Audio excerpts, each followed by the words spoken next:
So I'm Cynthia, and I'm the host of the reality series CPS the Horror Stories. I'm not an attorney or a social worker, but a mother who had her children kidnapped by the Department of Child Protective Services, and after 2 years of fighting, I did get my kids back.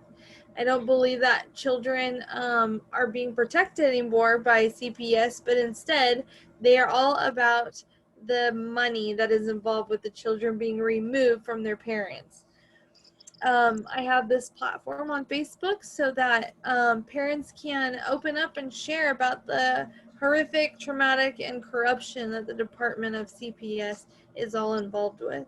So, Sarah, can you go ahead and introduce yourself? Tell me where you're from, what you do, and I'm Sara. I live in South Carolina.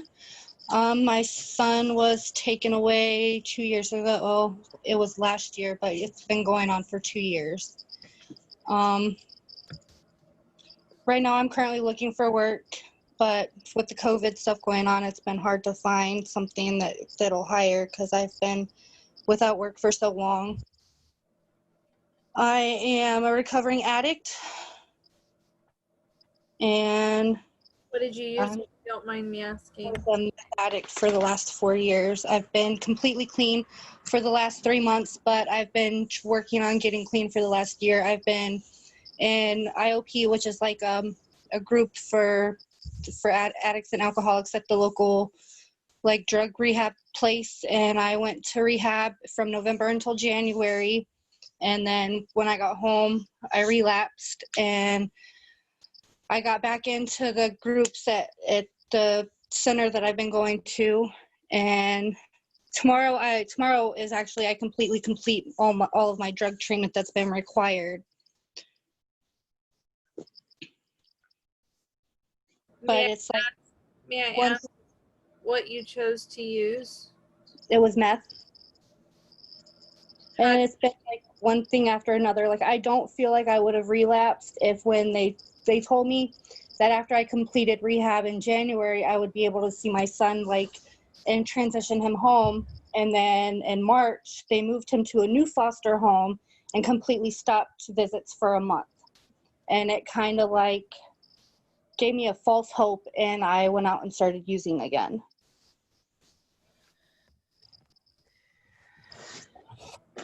I don't know if you've heard me share.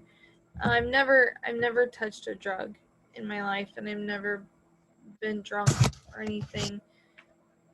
And I used to judge without knowing I was judging.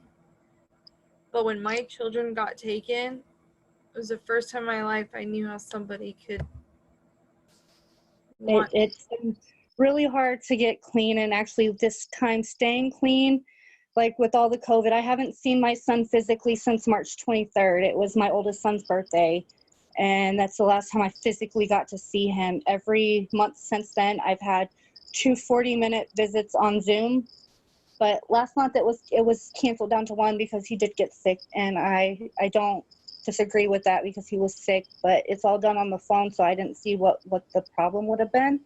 But it's like one hoop after another they want me to jump through, and now it's like the guy that I stay with, my boyfriend, they want him to start classes now, and he's not even really in the picture. Like, he goes out of town on Monday, and he doesn't come home till Friday. But since we're living in his house, and I've been here for 3 years, so since we're living in his house, they want him to go and do an assessment and get something in order to get my son home. And I don't feel that's okay, because we're not married, and he really doesn't have anything to do with my son. So if they keep my son from coming home, and say a year or so I decide not to be with him anymore, that's going to cause me to be away from my son forever. And I've completed everything they've asked me to complete. How many kids do you have? I have 6 altogether. What are the ages? 13, 11, 10, 6, 5, and 3. Okay, and just to... He just turned 4, so it's 5 and 4. Just to remind you, because you don't have your kids in your care right now, try not to mention their names. Right. Okay. I know it's hard because it's just a natural thing. Okay, so were you in the system as a child? No, me and my younger sister tried a few times. My mom and dad were drug addicts, and my dad was very, very abusive. And we had gone to the school counselor a few times, and my mom and dad's house was raided, and we were never removed as children. Why your parents' house was raided? Yeah. My dad was kind of up there in the drug world, and I always swore that I would never be like that, and then it turns out that I turned out worse than that. But Well, why do you feel you turned out worse though? because my son was actually taken, like, but when I was using, I didn't realize the danger that I was to my son. Like, when I realized that I actually had a problem, I went, like, we had an open, my kid's dad is an alcoholic, and he was caught drinking and driving with my kids in the car, and that's what opened up the case. But my kids were not in my care because I was using at that time, and I knew that I shouldn't have them while I was using. So they opened up that case, and then when I realized I had a problem and I needed help, I asked my social worker if she could help me get into some place that I could still have my son with me. And we had a drug screen done in April, and they completely disappeared from April until June. And then they came one morning in June, and they had the cops with them, and they took my son away.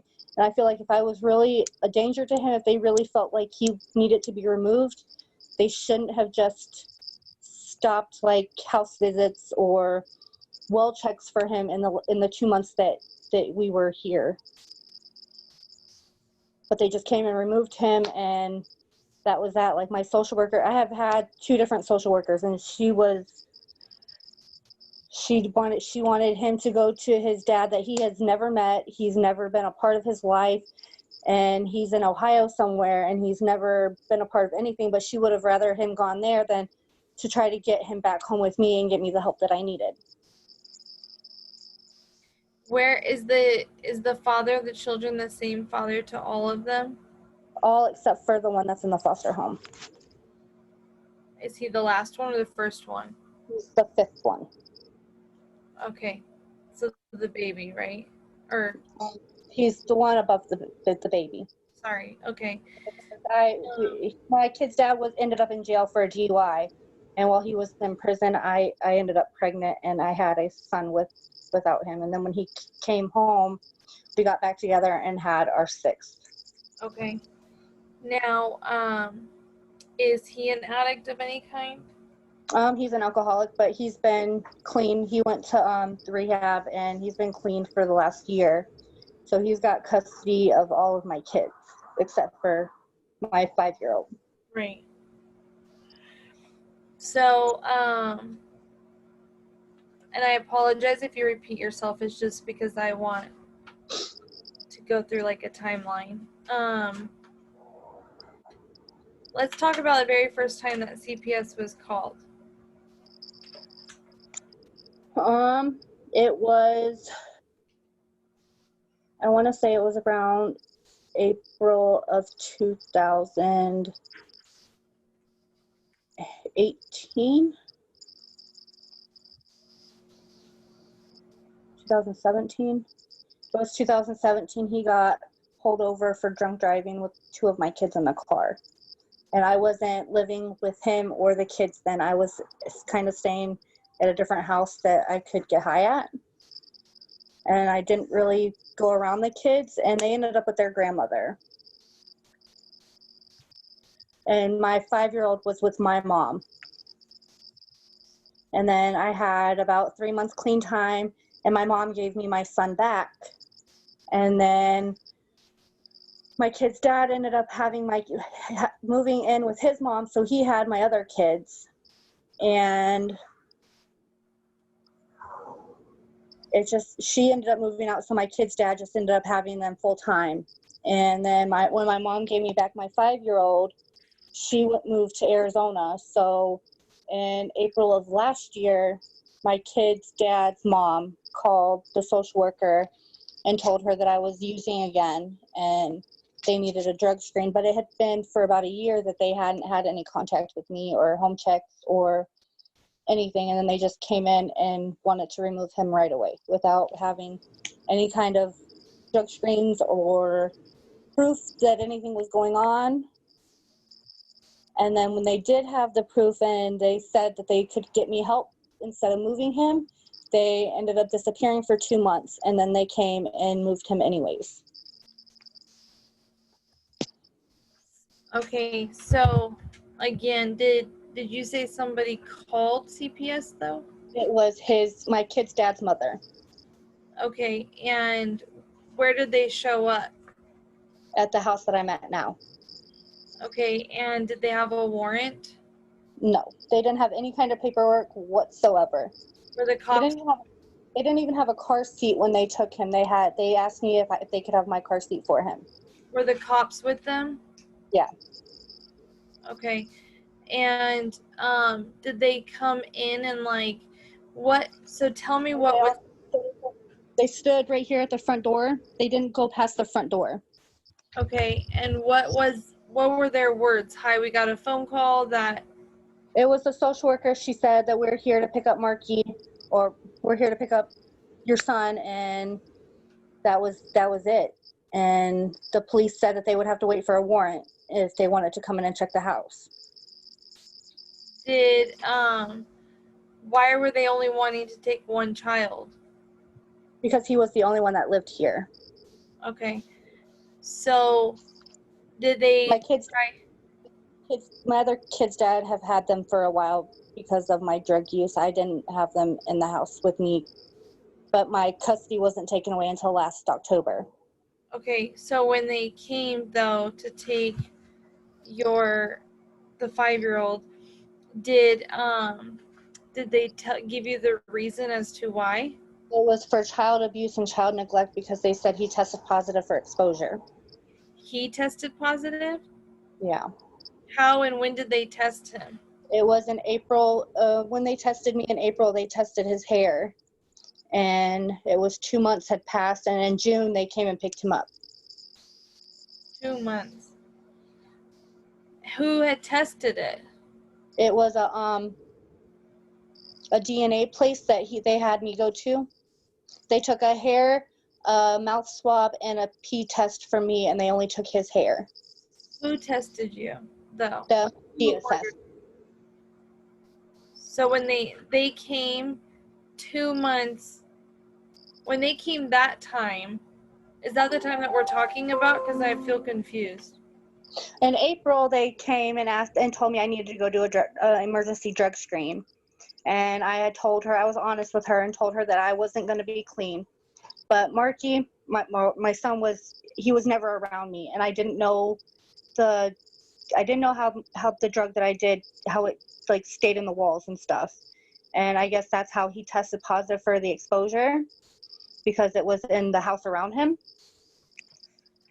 So but in April, what was the reasoning that they ordered that test though?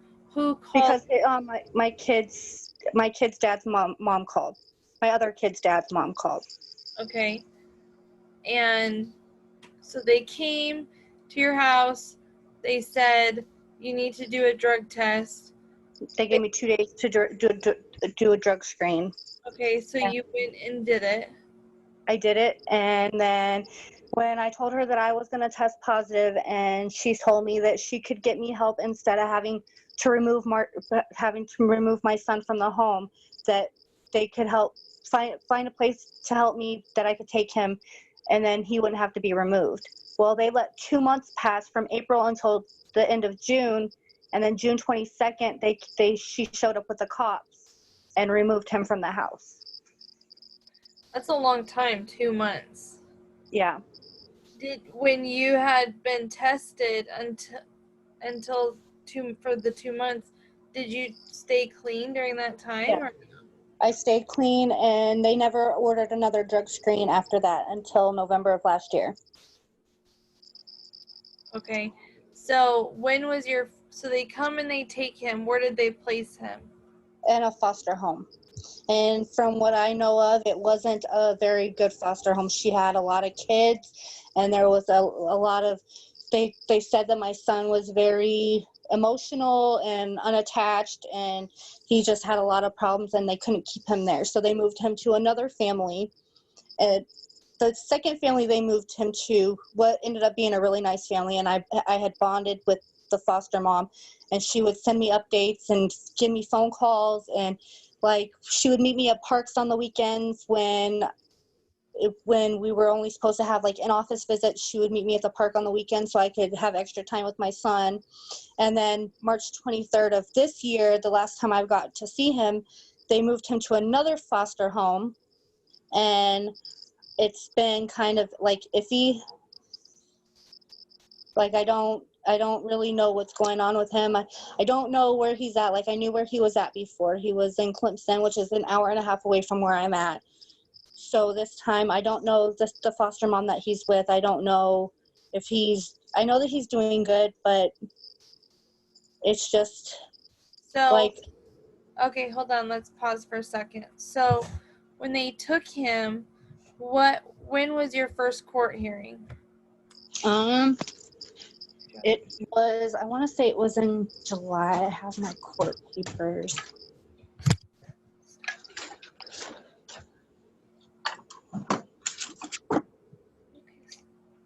The first court hearing was July 29th at 2 p.m.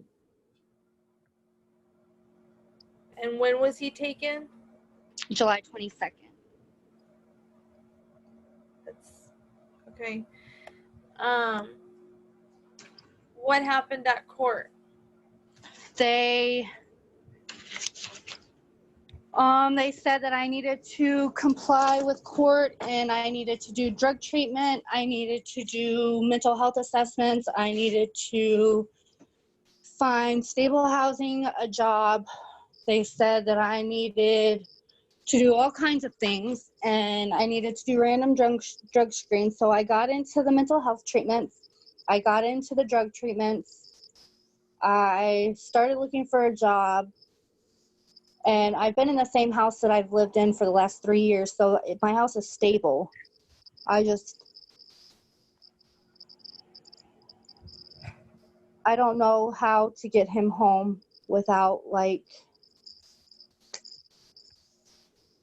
I don't know how to get him home. I've done everything they've wanted me to do, including going to drug rehab, because I knew, and when I started doing IOP last year, I knew that if I continued doing IOP, I wasn't going to make it clean, because it was so hard to try to stay clean and block out the feelings of guilt and shame from letting him be taken away from me. So, tell me again the things that were ordered on your case plan. Rehab? There was a mental health assessment. It was a drug assessment. It was a job, a house, and that was it. Counseling. And what were your visits set at? I have 2 1-hour visits a month, and then since they got set up, they haven't changed them. It's been for the last year and a half, 2 1-hour supervised visits a month. That's crazy. 2 1-hour visits a month. And since March 23rd, I've gotten 2 40-minute Zoom phone calls twice a month, or once, two 40-minute Zoom phone calls like we're doing now. Now, did they interfere with the relationship with your other children? They don't get to see him. Like when the second foster mom would meet me at the park, I was able to have my other 5 kids and take them with me so they got to see him. But since he's been moved, they don't get to see him or talk to him or have any kind of involvement. Like my 10-year-old she was like best friends with my 5-year-old, and it's taken a real big toll on her, because like my kids have always known about my youth, and I've never lied to them about anything. Like I'm not a liar. I'm honest with everybody about everything. So it hasn't really been hidden that I was a drug addict. And I told my oldest, he's 13, I told him what was going on. last year when all this stuff happened. And his words to me, he was 12 years old. He said, "Mommy, take Marky and run because you're all he has." And me being who I couldn't take him and run, I felt like if I dealt with it and I was honest and I tried to get the help that I needed, that I could get him home. And now I feel like I've done everything that they've asked and I've stayed clean. Like I don't have, I know it's not going to last forever. The craving's not happening. I know I'm going to have cravings at some point, but I'm working through it and I'm very determined to get him home. I just don't know how. Right. And we'll go over that. We'll go over things that, you know, we can do or try or whatever. So Like my 4-year-old just turned 4 on the 21st, and he was able to come to my house. His dad brought him to my house and had a birthday party for him, and I feel like my 5-year-old should have been allowed to be here for that. And he's missed Christmases and all the holidays that he's had. His birthday's on Christmas, and he was with complete strangers. So,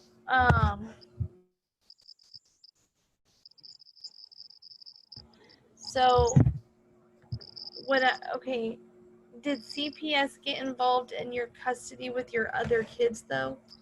They gave custody to my kid's dad in order to have supervised visits until I have drug treatment completion. And you did that, right? Yeah. And it's still ordered to be supervised. We had court, the last court date I think was in April, but they didn't send me a summons, so I didn't attend. I think it was done online or on video or something. So they told me that there would be another court date in 3 months, but it's already been like 6 months. And I haven't heard anything about a new court date.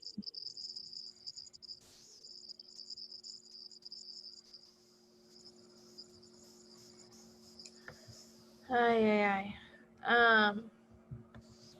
Did you already have your mental health assessment? Yes.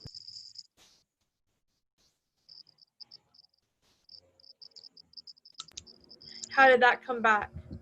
It came back that I had severe depression, but that I was still heavy using, and I was in really bad shape when they took my son away. And since then, I'm seeing things differently. Like, I don't feel depressed. I don't feel like it's the end of the world, if that makes sense. Like, I look at things with a different perspective than I did when I was using. So I guess I should go back and get a new mental health assessment. But I was never put on any kind of meds. After I got clean, I haven't taken anything. And how's the relationship with the father of the other kids? Now it's really good. Like, he thought when I was using, I was the biggest piece of crap ever, and he would do anything to keep my kids from me. And now it's like I can see them when I want to see them, and I'm very close to all of my kids. That's awesome. And he can be a support for me now, to where before he was like, he didn't want anything to do with me. So, sorry, I'm thinking.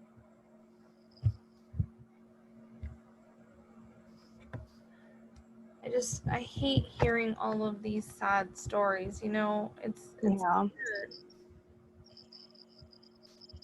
And like the first foster mom the second foster mom that he was at, the one that I got really close to, and we had talked about this whole case with my son and stuff, and she said, "This is the strangest neglect and abuse case that I've come around, because my son wasn't abused and he wasn't neglected. Like, he was fed and he was taken care of. Like, when he was taken away our first or second visit, I had packed his suitcase so that way he could feel at home where he was at, like he could feel safe where he was at. So he had his favorite blankets and his stuffed animal and all of his clothes and things that meant things to him. And she said, no mom that I've been had with their child in my care has been like that. And I made a lot of bad choices, but I don't. But none of us are perfect. Right. We're only human. And I'm not condoning what you're saying, you know, but what I am saying is that it's not okay to continue to beat yourself up right now, because it's not going to help anything. Right. So, is that your phone going off? Yeah, it's my daughter. Hi, mommy. What are you doing? Like my 10-year-old, she messages me and she calls me daily. Like every day after school, she'll call me. And my son, my 13-year-old, just started football, and yesterday he had his first football practice, and he wanted to call me first so he could show me his helmet and his jersey. And I just feel like there's a part missing with my 5-year-old not being here. Like, it's not fair. I don't feel they had a right to come in and take him when they said that they could help it without taking him. Right. They did not do what was right or Like, keep.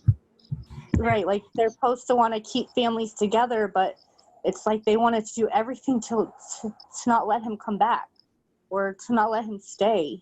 Yeah. And since they've had him, the social worker's been to my house one time for a home visit. And I've taken, besides going into rehab and having the drug test there, and I've taken maybe 2 court-ordered drug screens, like randomly. Yeah. And the last 8 drug screens I've taken have been clean. So that's how I completed my drug group. But I'm just like, I think I'm more determined now than ever, because it's just time that he's able to come home. And every time I talk to him, like we're talking, he'll be like, Mommy, can you take me to show me my room? And I'll be home soon, Mommy. I'm coming home soon. I don't know what to tell him, because it's like he wants to be here as much as I want him here, and it's just not fair. Right.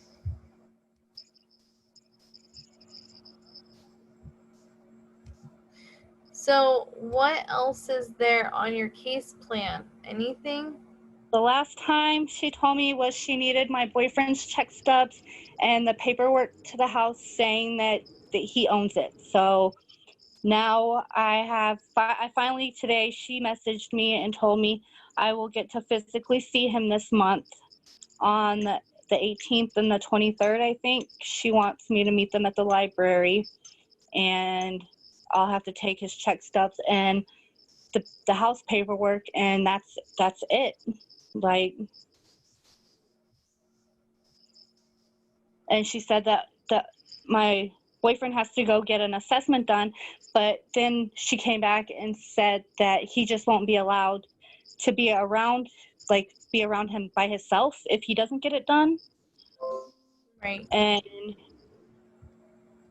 then she said that it has to be up to her supervisor if she can let that happen. So I'm on that page, I'm all confused, because I don't know if he's allowed to come home without him going to get that drug assessment, or because he wasn't a user. Like, he didn't get high with me. He didn't. When I was using by myself. Like, I did a lot of wrongs when I was getting high.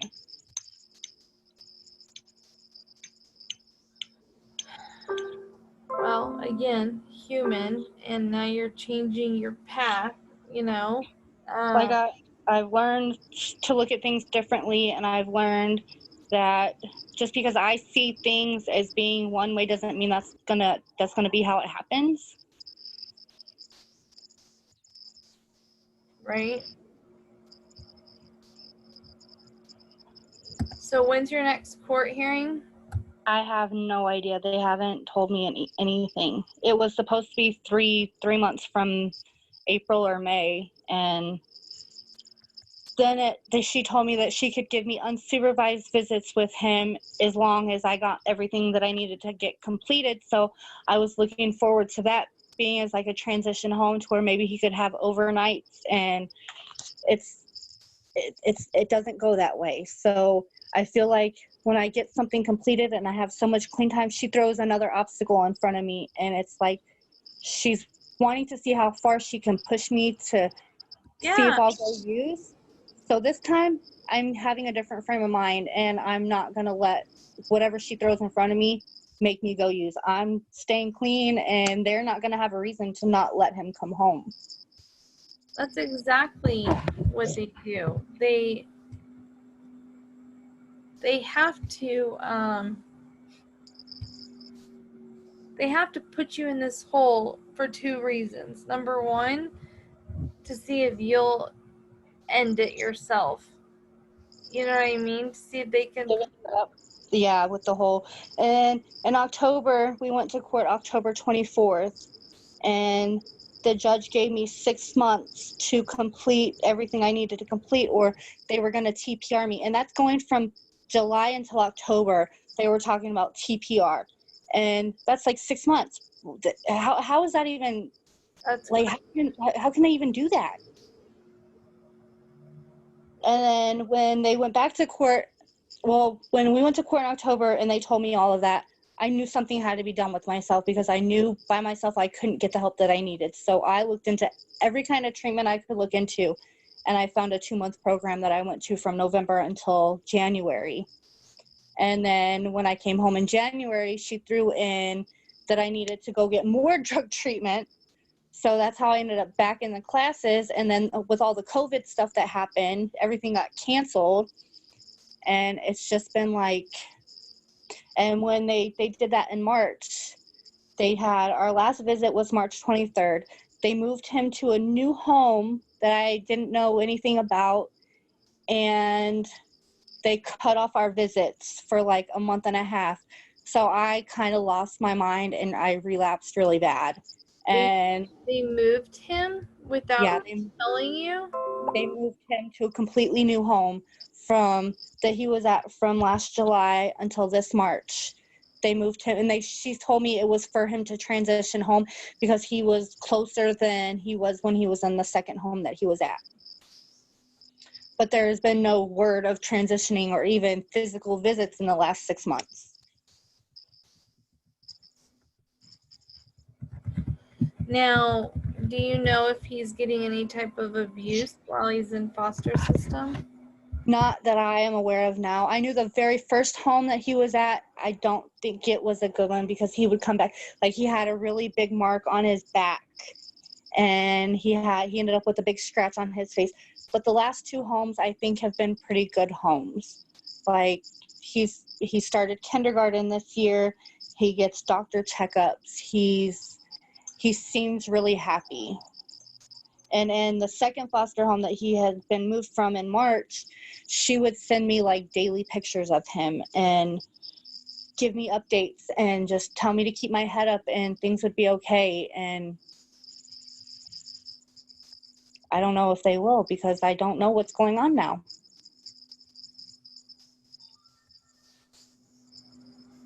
I just wonder what the next hoop they're going to throw at me is going to be, because I've done everything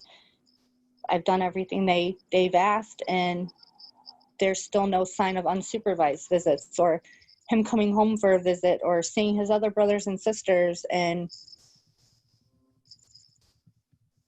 once you're in the system, it's extremely hard. Right. Absolutely it is. It's so hard to get out. So let's go over the list again of what was on your case plan. You said a job. Did you get a job? No, I'm currently looking for a job. I had an interview yesterday, and it didn't go so well. And I have an interview tomorrow, because I guess everything from the COVID is coming up, so people are starting to hire again. Yeah. So I'm just steadily putting in applications for places like Lowe's and Home Depot and Walmart are all hiring for seasonal. And I'm just constantly putting my application in the last couple weeks. And I did my mental health assessment. I've been looking for a job. I got my drug assessment, my drug treatment completed. And she told me that even if I didn't find a job, that my boyfriend's income, if he's willing to support me and my son staying here, which he has for the last 3 years. So I need to turn in his check stubs. And then if I'm going to continue staying here, she wants the house paperwork, which when I see her on the 18th or the 23rd, I'm going to turn all of that in. So she will have no reason to, I've completed everything. And even after, I will continue going to the drug treatment place for individual sessions once a week. That's great. And I attend like NA meetings and AA meetings. They have them on Zoom. There's a meeting 5 minutes walking from my house. So I'm just doing everything I can to not fall off the track that I've set, because I can't. My sister went through the same thing, but she didn't fight for her son. She lost him, and she hasn't seen him in 10 years. And the sister that had your kid? No, I have a sister that lives in Arizona, and she lost her son because of drug addiction, and she hasn't heard from him. 10 years has passed, and she's I can't let that happen to my son. Right. And she tells me she's been clean for 5 years, and she's a drug peer counselor, and she tells me every day how proud of me she is, and how proud of me for fighting for my son that she is, because she wasn't able to do that. And I can't ever let my kids think that drugs were more important than they were. Right. And I feel like if they don't let him come home, that's what he's going to think. And I fought so hard. Did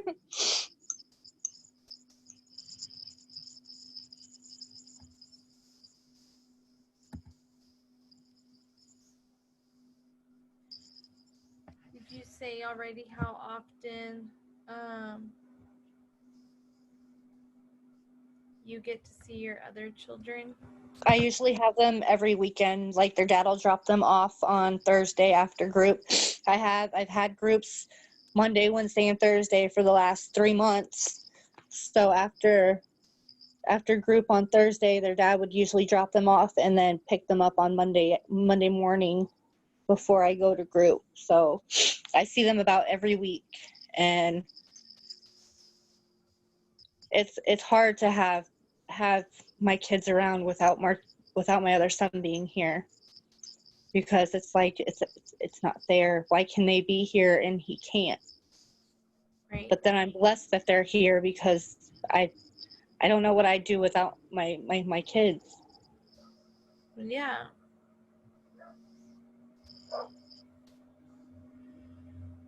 I never imagined the life that I had, because before 4 years ago, I never picked up a drug or a drink, or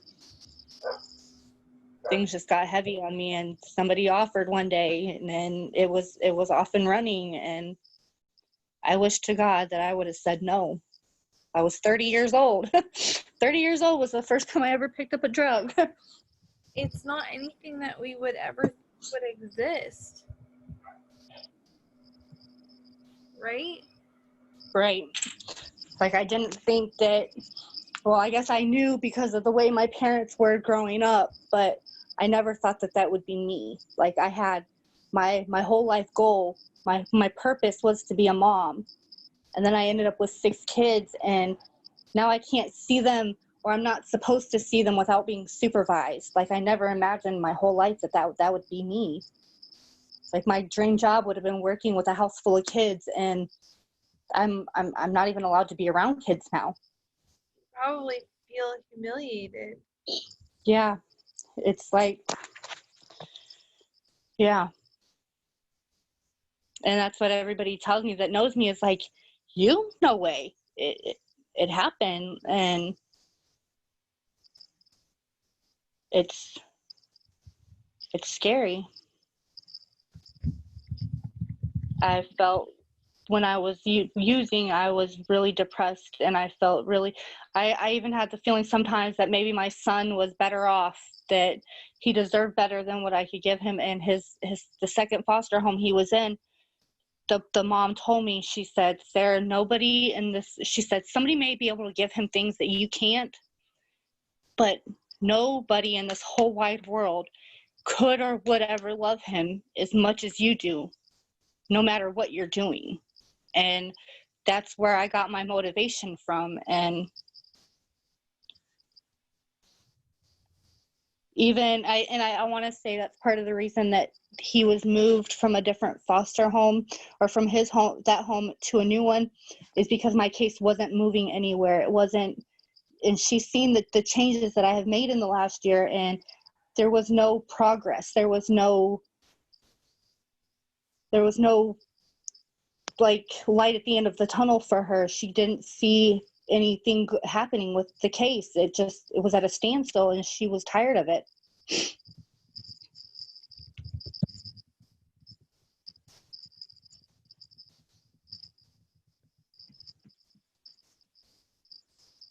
I don't know. Do you do anything like write your kids letters and stuff like that? When when my son was first taken away, I started a journal for him, and I plan to give it to him when he's older.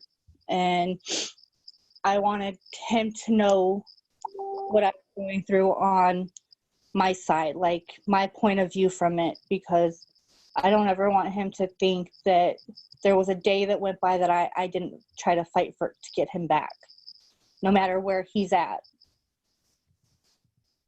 I made him, for when he was first taken away, I made him a picture book on one of the apps on my phone, and they mailed me. It has a hardcover, so he has a picture book of all his brothers and sisters that he can look at. And his dog, when he first was taken away, we had just got him a little 5-week-old puppy, and now this puppy's not, she's grown.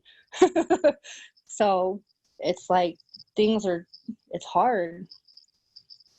Very hard. My kids make him like pictures, and when I get to see him, they'll have me take him all this stuff. And when he's just like, when I do get to visit with him, since it's usually just me that gets to go to the visit, we'll usually have a video call with my younger kids, so that way he can see Kara and Cole. Usually, like my 13 and my 11-year-old have phones, so they've gotten to zoom in on a couple of our visits that we've had on the phone. Yeah. That's his puppy. So, you said you don't know when your next court hearing is?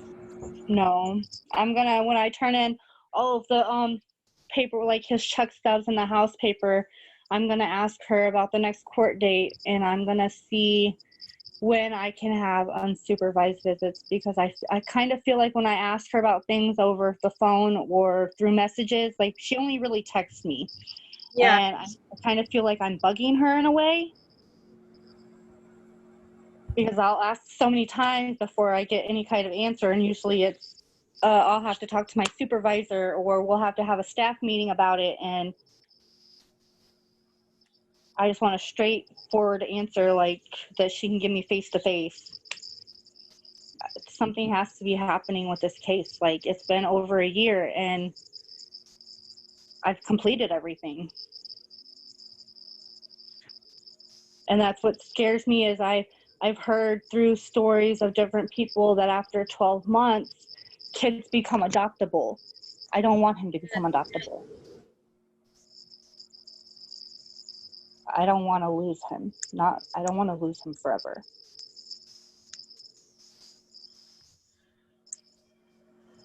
Like, I thought this would be an easy fight, and it hasn't been at all, and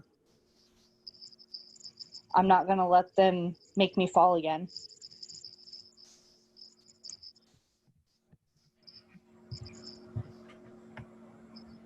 What would you tell people that are going through this? Don't give up. And if you are in active addiction and you think that you can get high or you can get clean just to get your kids home, you have to want it for yourself. You can't want it for them, because you have to want it for you, or it's not going to work. I learned that the hard way. When I went to rehab, so that way I did it for my son, and it wasn't for me. And I had to learn that for me to be the best for him, I had to be the best for me. And today I can say that I am proud of myself, where 2 months ago I wasn't. I had a lot of shame and a lot of guilt, and today I'm proud of me for who I am, because I know I can be a good mom for them now. I can be safe. I can give them a safe place to live, where before I thought I was being a good mom, but I don't even know what I was. Absolutely. It's not easy, but it's worth it.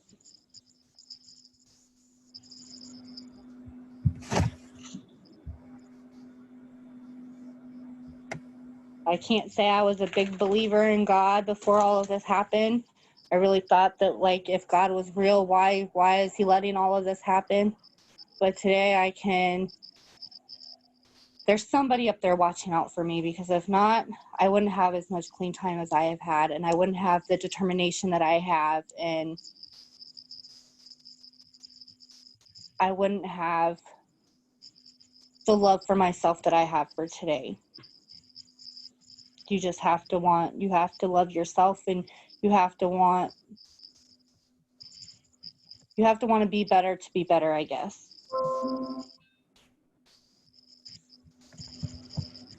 And I'm not going to give up on this fight until he's home. My kids are worth it. I'm worth it. I guess that's what I would tell people. You're worth it, and so are your kids. Like, don't give up.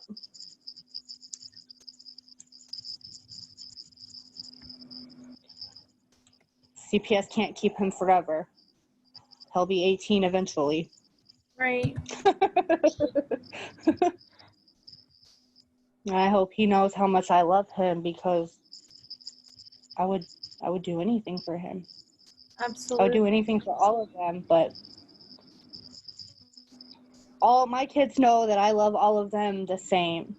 And my kid's dad didn't want him because he's not the same as my other kids. He's not his. So when my oldest son told me, "Mom, you take him and run," that wasn't an option for me, because I knew if there wouldn't be a life running from them.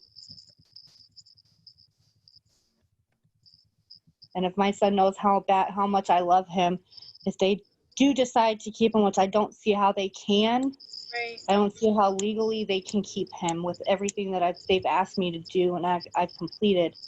But when he turns 18, I fully believe that he will find me, or I will find him somewhere. I won't stop until I get him back. I still look around my house and I see his toys everywhere and his pictures, and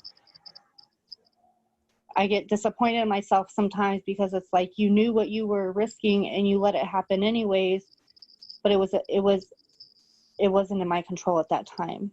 Like, addiction is a disease, and it will take everything you love away. My main one, the one that I started this was, is it possible to win this case without a lawyer or without somebody like representing me, because I've been doing this on my own this whole time.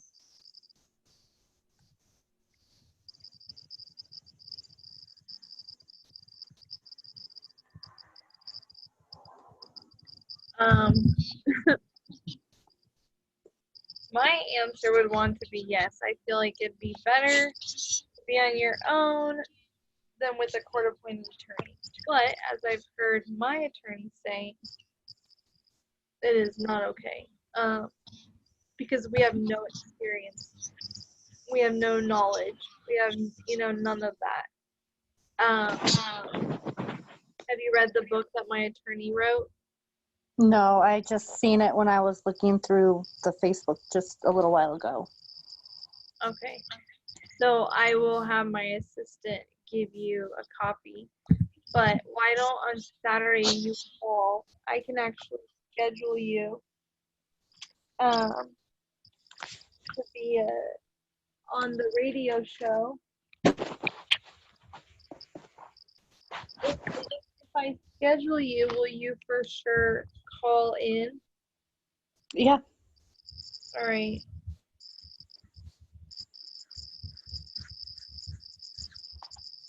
Let's do Saturday at 7:15. Okay. At night? Yes.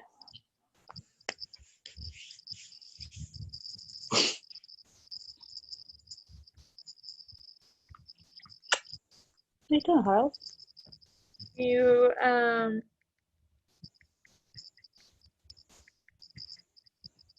can get the number from my assistant, but do you have a pen and paper? I can give it to you right now. Yeah, hold on. Harley?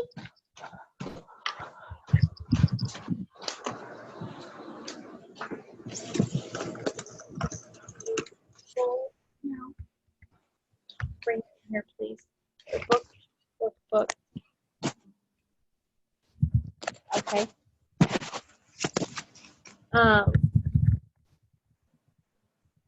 Sorry.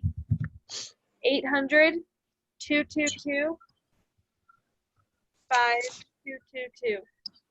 Okay. Hi.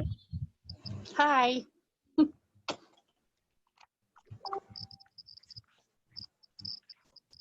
All right. Well,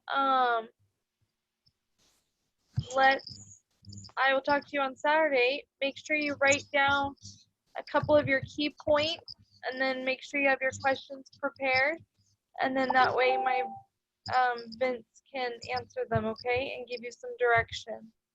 Okay, thank you so much. You're welcome. I'll talk to you soon. Okay. Bye-bye. Bye.